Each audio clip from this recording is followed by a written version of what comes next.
Sorting and filtering is relatively easy to do if you already have your data formatted as a data table, which you can do by highlighting your data and going to Insert Table.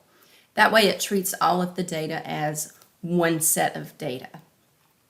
When you format it as a data table, it automatically adds the filtering and sorting button at the top of each column. So you can easily sort and filter. So for example, sort A to Z, or I can filter out only the ones that I would like to see. Notice that when you are sorting I'm going to add those back. When you are sorting a field that is text, such as the store location, it gives you text filters.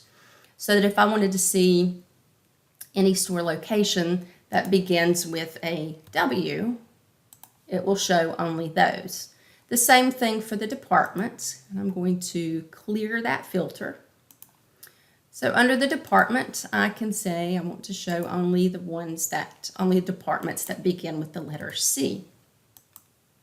And so I'll get only those departments that start with the letter C. To clear that, you just go back in and clear the filter.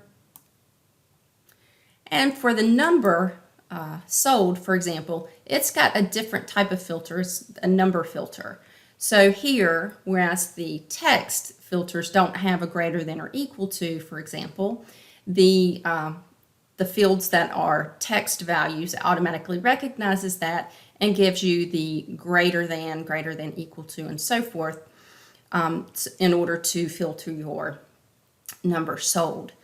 I can choose the top 10 that were sold, and here you can edit that.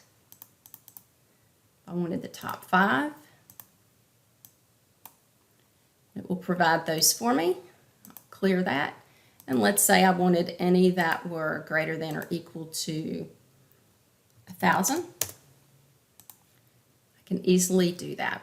And the key here is to format the data into a data table first, and that makes it a lot easier.